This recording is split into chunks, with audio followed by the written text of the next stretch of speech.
আহা, এই ভাতটা তো দারুণ। ইহ, আহা। এই হাল্ক, এই প্লেটটা এখন আমার, বুঝলি? দাঁড়া, তুই আমার ভাত নিবি? প্লেট দে, নইলে তোকে গুঁড়ো করে দেব। আরে আরে, তোমরা মারামারি করো না, তোমরা ভাত ভাগাভাগি করে নাও। প্রথমে কি 2-3 অসুবিধা প্লেট খেল, করছো তোমরা নিজেদের তারপরও মধ্যে? থামো না। উফ, এক খেয়ে ক্লান্ত হয়ে সে ওহ চামচাতে না, নিয়ে আমার হঠাৎ মাথাটা ঘুমিয়ে গরম গেল। করছিস। তার নাট্যাকার এই শব্দে ভাত, পুরো টেবিল কাঁপতে। এই ভাত আমি সব তছনছ করে দেবো।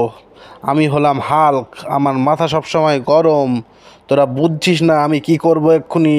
ইয়া, তাহলে এবার আমরা ম্যাগি বানাই।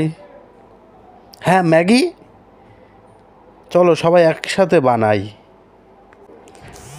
আমি প্যান ধরছি, আমি নাড়বো, আমি বাটি হাতে বসে থাকছি। লড়াই নয়, এখন খাওয়াই আসল আনন্দ।